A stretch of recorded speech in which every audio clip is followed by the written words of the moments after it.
Dito. Ako ka. Gusanting ka. Tayo gusanting. Gusanting tayo. Baka may makuha sa camera. Blackout. At yun na nga, na-inform kami na hindi na may babalik ngayon kasi may nasira na transformer o nasira yung linya namin dito sa park dito. Kasama ang palad, wala tayong generator sa bahay na to. Sa villa, sa bahay ng parents ng amo, may generator. Pati dyan sa baba, sa guardhouse, may generator. So sila lang yung may ilaw. Yan, so tayo wala. At sobrang init pa. Tis-tis na lang hanggang bukas. Makakasurvive naman tayo kasi sanay naman tayo ng ganito sa Pilipinas eh. Yan. Pero yung mga amo sigurado doon matutulog sa parents. Doon may aircon. Ngayon nagpapalamig siya sa sasakyan niya. Nandun siya. Kami mga katulong, so pagtisan na lang namin to. Kung makikita niya, papakita ko lang doon sa kabilang doon sa kabila. Yan, banda doon may ilaw. So dito lang talaga sa park namin ang walang ilaw, pati yung hotel. Yan, dyan di nakita, madilim na talaga. Alright, first time na every summer nagpupunta kami dito. Ngayon lang aberya ng ganito. Nangyari na to pero 2 oras, 3 oras bumabalik din. Di kagaya nito na magdamag. Yan lang yung kaganapan ngayong araw na to. Wala masyado pala, hindi ako nakapag-vlog kaninang umaga kasi andyan yung amo, tatatlo lang sila. Boring ang araw na to, walang masyadong ganap. Hindi ako nag-supermarket, wala ring sundo.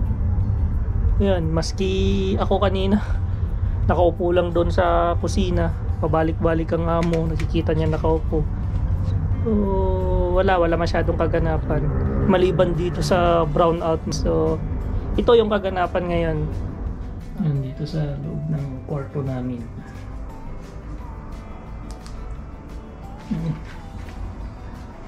Magulo.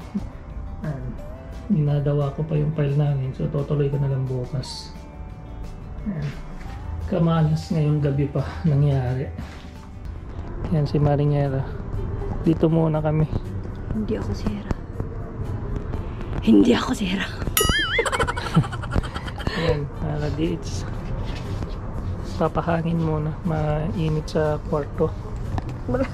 At saka mas maraming lamok. Yan, ganda ng ilaw doon sa kabilang dagat. Sa iba yung dagat, guys.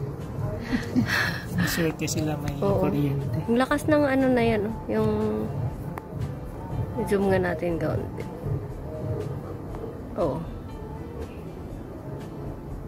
Ganda ang lakas ng mga ilaw. Yan yung pinainan natin. Doon ba yun? Natin.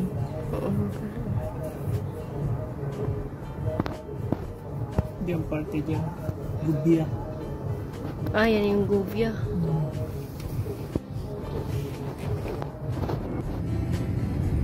Ayan guys, bumalik na yung current namin, yung kuryente. Yan, nagawan nila siguro ng paraan. Kaya yan, yun, hinintay ko lang si Pareng Draco dahil nagpatay ng ilaw. Ayan, yan siya guys. Hindi ko na makita. Yan. So, ganito yung view paggabi dito sa aming veranda. Yan yung swimming pool na isa. Tsaka, yun yung binidyo natin kanina. Kasi sabi nila guys, bukas pa darating, ay babalik yung kuryente. Nagawan naman siguro ng paraan. Kaya, yun, yung mga bata, naglalaro pa. Electric ng electric. Ay, hindi pala. Yung mga gwardiya yun. So, yun guys. Salamat naman at bumalik na yung kuryente.